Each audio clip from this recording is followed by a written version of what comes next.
मेरा नाम काजल है।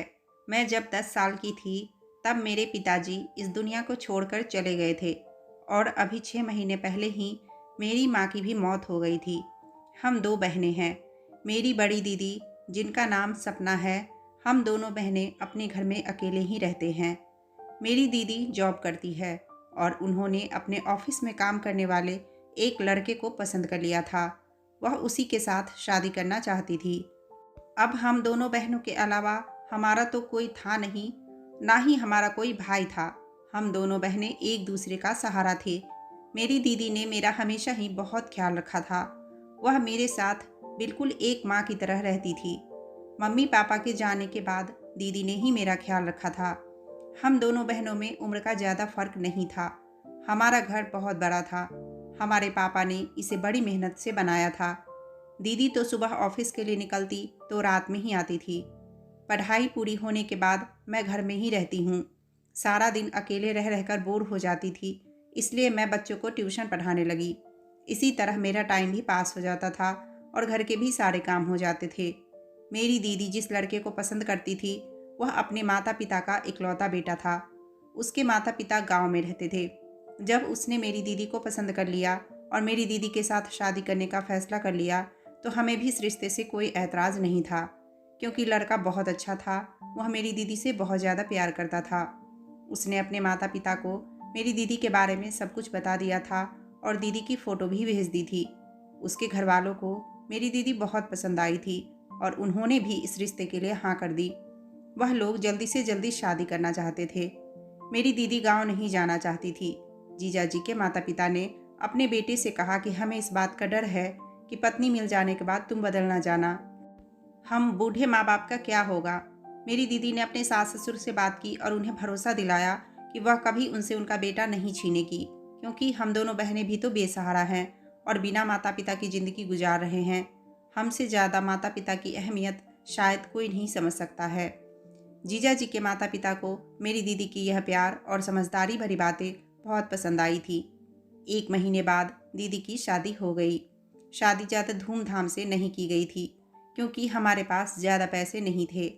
जीजा जी के माता पिता मेरी दीदी से बहुत खुश हुए थे। जीजा जी मेरी दीदी को अपने किराए वाले घर में लेकर चले गए और उनके माता पिता वापस अपने गांव लौट गए। 1 हफ्ते तक मेरी दीदी वहां रही। उनको हमेशा मेरी फिक्र लगी रहती थी और पूरे 1 हफ्ता मैंने अपनी दीदी के बगैर इस घर में बड़ी मुश्किल से गुजारा था, क्योंकि हमारा घर बहुत बड़ा था। मुझे इतने बड़े घर में दीदी के जाने के बाद बहुत डर लग रहा था। 3-4 दिन तो मेरी एक दोस्त मेरे साथ रहकर चली गई, लेकिन भला वह भी मेरे साथ कब तक रहती। उसके बाद वह अपने घर चली गई। दीदी मुझे बहुत प्यार करती थी। उन्हें मेरी फिक्र लगी हुई थी कि मैं किस तरह अकेले रह रही हूँ। शादी के 2 हफ्ते बाद दीदी अपना सामान अपने साथ लिए हमारे घर आ गई और उन्होंने कहा कि मेरा तुम्हारे बिना दिल नहीं लगता था। मुझे हमेशा तुम्हारी फिक्र लगी रहती है। मैं तुम्हारे साथ यहीं पर ही रहूँगी। मैंने दीदी को बोला, कहीं जीजा जी नाराज़ ना हो जाए। दीदी ने कहा, उन्हें भी तो तुम्हारी फिक्र थी। उन्हें जब मुझसे मिलना होगा तो वह यहाँ पर आ जाएंगे। पर मुझे यह सब कुछ अच्छा नहीं लग रहा था। लड़की का असल घर उसका ससुराल ही होता है। मेरे दिमाग में अचानक एक आइडिया आया। हमारा घर बहुत बड़ा था, इसलिए मैंने दीदी को कहा कि क्यों न हम जीजा जी को भी यहीं बुला ले। वैसे भी जीजा जी कितने सालों से किराए के मकान में रह रहे हैं। आप दोनों इस घर में रहेंगे तो किराया भी बचेगा और आप दोनों को मेरी भी फिक्र नहीं होगी। इस चीज़ से मुझे भी फ़ायदा होगा। मुझे भी यहाँ अकेले नहीं रहना होगा। मुझे भी आप लोगों का साथ मिल जाएगा तो मुझे बहुत खुशी होगी। दीदी को भी मेरा यह आइडिया बहुत पसंद आया। फिर उन्होंने जीजा जी को बताया। जीजा जी ने कहा, बात तो बिल्कुल ठीक है, लेकिन मैं वहाँ पर नहीं रह सकता। मुझे अच्छा नहीं लगेगा। दीदी ने कहा, आप एक बार घर आ जाओ, फिर साथ बैठकर बातें करते हैं। कहकर दीदी ने फ़ोन रख दिया। जब रात को जीजा जी घर आए तो हमने उन्हें घर में रहने के लिए तैयार कर लिया। वो अपना किराए का घर छोड़कर हमारे घर में शिफ्ट हो गए। अब दीदी और जीजाजी सुबह को साथ में जॉब पर चले जाते। इसी तरह से दिन गुजरते चले गए। मेरी दीदी के शादी को 2.5 साल हो गए थे और अभी तक उनको कोई औलाद नहीं हो सकी थी। दीदी ने बहुत इलाज करवाया, लेकिन उन्हें निराशा ही हाथ लगी। फिर धीरे धीरे करके मेरी दीदी की शादी को 6 साल गुजर गए और अभी तक हमारे घर में बच्चों की किलकारी नहीं गूंजी। मैं भी अपने घर में रौनक देखना चाहती थी, लेकिन हम सब मायूस हो चुके थे और अब तो मेरी दीदी भी हार मानने लगी थी। दीदी मेरी शादी की बहुत ज़्यादा जिद किया करती थी, लेकिन मैं अभी शादी नहीं करना चाहती थी। मेरी चाहत थी कि पहले मैं अपनी दीदी के बच्चों के साथ खूब खेल लूँ, उसके बाद मैं शादी करके अपने ससुराल चली जाऊँगी। लेकिन शायद मेरी ख्वाहिश ख्वाहिश ही रह जानी थी। लोगों ने हमें तरह तरह के उपाय करने को कहा, हमने वह सब करके देख लिया, लेकिन कोई फ़ायदा नहीं हुआ। दीदी बहुत उदास रहने लगी थी और उन्हें ऑफिस में मन भी नहीं लगता था। इसलिए जीजा जी ने उनकी जॉब छुड़वा दी और उनसे कहा कि तुम घर पर रहकर आराम करो। दीदी प्रेग्नेंट होने की बहुत सारी कोशिशें कर रही थी और हर बार उनकी कोशिश नाकाम हो जाती थी। दीदी दवाई खाते खाते परेशान हो गई थी और दीदी हिम्मत हारती जा रही थी, पर मैं हर बार उनको हिम्मत देती और उनको यकीन दिलाती थी कि भगवान एक दिन हमारी प्रार्थना जरूर सुनेंगे। हम लोग बहुत मायूस हो गए थे। अब हम भगवान के फैसले का इंतज़ार कर रहे थे। फिर एक दिन हमारे यहाँ जीजा जी के मामा की बेटी और उनके पति दीदी से मिलने के लिए आए। उन लोगों ने हमारे घर पर रात का खाना भी खाया। उन्होंने मेरी दीदी को बताया कि तुम्हारे शहर में एक तांत्रिक बाबा रहते हैं, तुम एक बार अपने आप को उन्हें दिखा दो। दीदी ने बताया कि हम काफ़ी सारे बाबा को दिखा चुके हैं, पर हमारी सारी कोशिशें नाकाम हो गई हैं। उन्होंने कहा एक बार उनके पास जाकर देख लो। दीदी ने उनका कहना मान लिया और कुछ दिनों बाद ही दीदी बाबा के पास चली गई। दीदी मुझे भी उस बाबा के पास अपने साथ लेकर गई थी। उन्होंने दीदी को जड़ी बूटियाँ बनाकर दी थी, जो पति पत्नी दोनों को ही खाना था। दीदी वह जड़ी बूटियाँ खाती थी और जीजा जी को भी खिलाती रही, लेकिन इसके बावजूद भी कोई फ़ायदा नहीं हुआ। फिर एक दिन हमारी माँ की एक सहेली मेरे घर आई। उन्होंने जब दीदी का उतरा हुआ चेहरा देखा तो उनसे वजह पूछी कि क्या हुआ है। फिर दीदी ने उन्हें सब कुछ बता दिया और साथ ही यह भी बता दिया कि वह हर तरीका आजमा चुकी है और अब तो वह हिम्मत भी हार चुकी है। लेकिन फिर आंटी ने दीदी को किसी ज्योतिषी के बारे में बताया और कहा कि वह तुम्हारी कुंडली देखकर तुम्हें बता देंगे कि तुम्हारे किस्मत में बच्चा है या नहीं। आंटी की बात सुनकर दीदी के दिल में फिर से उम्मीद की एक किरण जाग उठी। दीदी ने अगले ही दिन जाने का फैसला कर लिया। अब की बार दीदी ज्योतिषी के पास अकेले गई। दीदी जब घर आई तो मैंने देखा कि ज्योतिषी ने दीदी को एक पाउडर जैसा पानी में मिलाकर पीने को दिया था और साथ ही कुछ पत्ते भी दिए थे। उन्होंने कहा था कि इन पत्तों को 15 दिन तक अपने साड़ी के पल्लू में बांध कर रखना है और सोते समय इन दोनों पत्तों से अपने शरीर को सहलाना है। उसके बाद फिर से दोबारा इसको अपने दुपट्टे में बांध लेना। मुझे तो यह ज्योतिषी कम तांत्रिक ज़्यादा लग रहा था। दीदी ने उनके कहे अनुसार सब कुछ किया। फिर अगले हफ्ते ही दीदी प्रेग्नेंट हो गई। दीदी जब प्रेग्नेंट हुई तो मैं बहुत हैरान हो गई थी कि यह सब कुछ आखिर कैसे हो गया। दीदी इन दो चीज़ों की वजह से इतनी आसानी से प्रेग्नेंट हो गई, भला ऐसा कैसे हो सकता है। लेकिन दीदी तो बहुत ज़्यादा खुश थी क्योंकि वह माँ बनने वाली थी। वह तो खुशी से फूले नहीं समा रही थी। उन्होंने जीजा जी को बताया तो वह भी यह बात सुनकर बहुत हैरान हुए थे कि पिछले 6 सालों में तो ऐसा कुछ भी नहीं हुआ, तो फिर अब एक ज्योतिषी के पास जाने से इतनी जल्दी दीदी प्रेग्नेंट कैसे हो गई। जीजा जी ने दीदी से डॉक्टर के पास चलने के लिए कहा तो दीदी ने साफ इनकार कर दिया और कह दिया कि वह डॉक्टर के पास नहीं जाएगी। डॉक्टर उल्टी सीधी दवाइयाँ दे देते हैं और फिर उनको इतने दिन बाद यह सुख मिला है तो उसको बर्बाद नहीं करना चाहती है। लेकिन मेरे मन में अभी भी यही चल रहा था कि भला यह कैसे मुमकिन हो सकता है कि सिर्फ कुछ पत्तों के टुकड़े को अपने शरीर पर मलने से और वह पाउडर की पुड़िया, उसमें ऐसा क्या है जिसको पीने से दीदी प्रेग्नेंट हो गई। मेरी तो कुछ समझ में नहीं आ रहा था। इसी तरह दिन गुजरते गए और 1 महीने बाद ही दीदी का पेट भी बढ़ता हुआ नजर आने लगा। मैं बहुत ज़्यादा हैरान हो गई कि 1 महीने में ही दीदी का पेट कैसे दिखने लगा। मैं अगर दीदी से कुछ कहती तो वह मुझे डांट देती और कहती कि तुम ऐसे ही शक कर रही हो।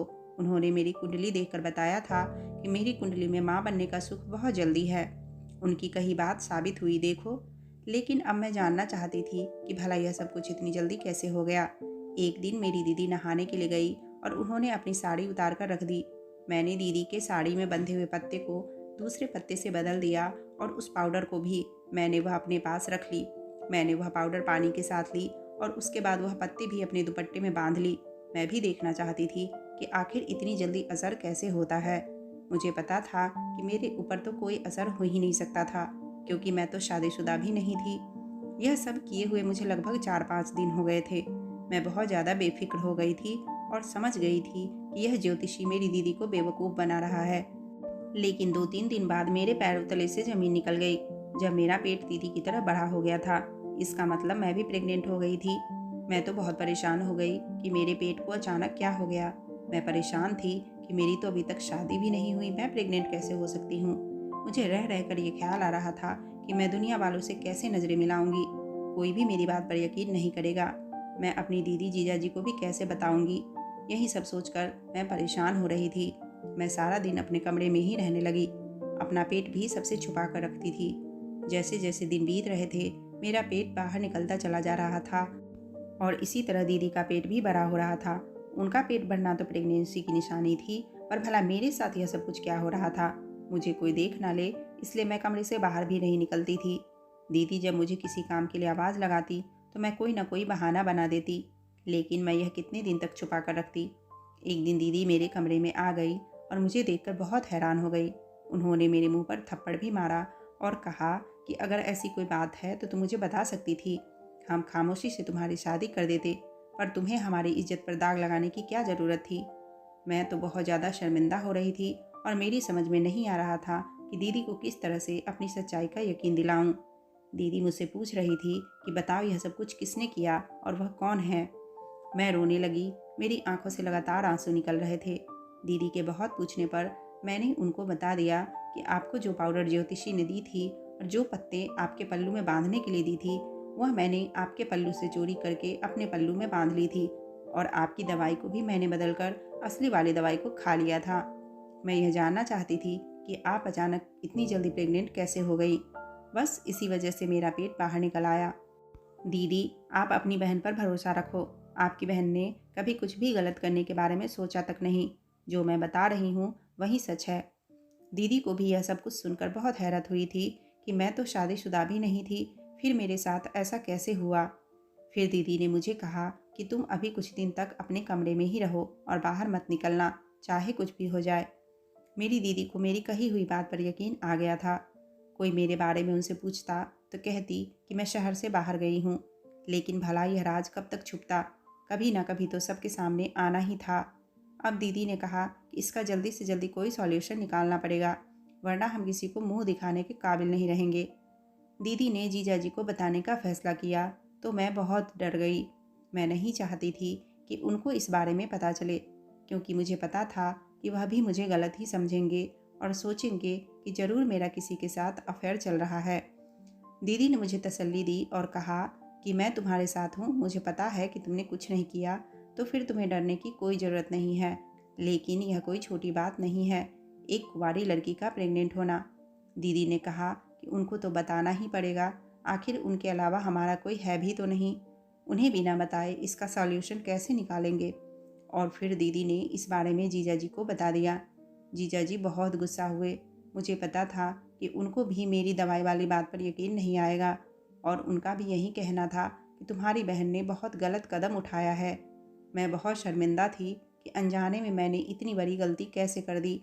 दीदी ने जीजा जी को बहुत समझाने की कोशिश की, जिस पर उन्होंने कहा कि तुम्हारी बहन मुझे बेवकूफ़ बनाने की कोशिश कर रही है, और उन्होंने दीदी की किसी भी बात पर यकीन नहीं किया और फिर वह हम दोनों बहनों से बहुत नाराज़ हो गए। दीदी ने जीजा जी से कहा कि डॉक्टर के पास चलते हैं, ज़रूर हमें इस प्रॉब्लम का सॉल्यूशन मिल जाएगा। लेकिन जीजा जी ने इस बात का कोई जवाब नहीं दिया और अपने कमरे में चले गए। मैं भी अपने कमरे में चली गई। मैं बहुत रो रही थी कि यह सब कुछ मेरे साथ क्या हो रहा है। मैं जीजा जी की नज़रों में गिर गई थी। मैं उनसे नज़रें मिलाने के काबिल नहीं रही थी।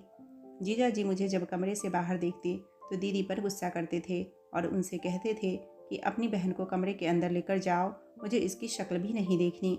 जब मैं घर आया करूं तो यह मेरे सामने ना आया करे। दीदी ने फिर से जीजा जी को सब कुछ समझाया कि वह लड़की है, हमें उसका साथ देना चाहिए और उसकी परेशानी को दूर करना चाहिए, वरना उससे कौन शादी करेगा। फिर जीजा जी मुझे डॉक्टर के पास ले जाने के लिए तैयार हो गए, लेकिन जीजा जी ने दीदी से सख्त मना कर दिया कि दिन के टाइम पर तुम इसे घर से बाहर लेकर मत जाना। मौका देखकर एक दिन दीदी मुझे सबसे छुपाकर डॉक्टर के पास ले गई। मैं बहुत घबरा रही थी कि अब क्या होगा मेरे साथ। डॉक्टर के क्लिनिक पर काफ़ी भीड़ थी। उस दिन मेरा चेकअप नहीं हो पाया और हम लोग घर आ गए। मेरी यह रात बड़ी भारी गुजरी थी और मुझे कल का इंतज़ार था। मैं सारी रात जागती रही। मैं इंतज़ार कर रही थी कि कब सुबह होगी और मेरी मुश्किलें ख़त्म होगी। सुबह हुई, हम लोग डॉक्टर के पास गए। मेरा नंबर आ गया था और मेरी हालत बहुत बुरी हो रही थी। डॉक्टर मुझे अपने साथ चेकअप के लिए ले गई। मेरा चेकअप हो गया और मुझे बाहर भेज दिया गया।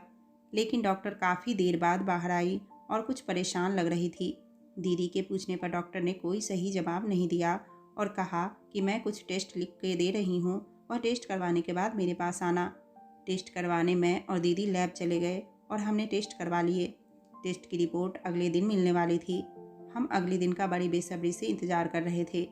अगले दिन टेस्ट का रिपोर्ट आ गया। हम रिपोर्ट लेकर फ़ौरन डॉक्टर के पास चले गए। डॉक्टर ने रिपोर्ट देखी और बताया कि यह प्रेग्नेंट नहीं है, इसके पेट में इन्फेक्शन हो गया है जिसकी वजह से पेट फूल गया है। यह बात सुनने के बाद मैं बहुत ज़्यादा बेफिक्र हो गई कि चलो अच्छा है, जैसा मैंने सोचा था वैसा कुछ भी नहीं है। डॉक्टर की बात सुनकर दीदी ने भी अपना चेकअप करवाया, क्योंकि अब दीदी को भी गड़बड़ महसूस होने लगी थी। जब दीदी का चेकअप हुआ और अगले दिन दीदी की भी रिपोर्ट मिली तो दीदी के तो पैरों तले से ज़मीन निकल गई थी कि दीदी भी प्रेग्नेंट नहीं है, बल्कि उनका पेट भी मेरी तरह इन्फेक्शन की वजह से ही फूल रहा है। दीदी को अब यकीन हो चुका था कि वह ज्योतिषी एक फ्रॉड आदमी है और लोगों को पैसों के नाम पर ठग रहा है, बल्कि अपनी दवाई से वह लोगों के पेट में बीमारियां पैदा कर रहा है। दीदी मेरे सामने बहुत शर्मिंदा हो गई थी। यह बात जब जीजा जी को पता चली तो वह भी बहुत अफसोस कर रहे थे। उन्होंने मुझ पर जितना भी गुस्सा किया था उसके लिए मुझसे माफ़ी मांगने लगे। दीदी भी कहने लगी कि मैं इतनी पढ़ी लिखी और समझदार होने के बावजूद भी एक ज्योतिषी पर भरोसा कर बैठी। उस आदमी के घटिया दवाई की वजह से हम दोनों बहनों के पेट में इन्फेक्शन हो गया था।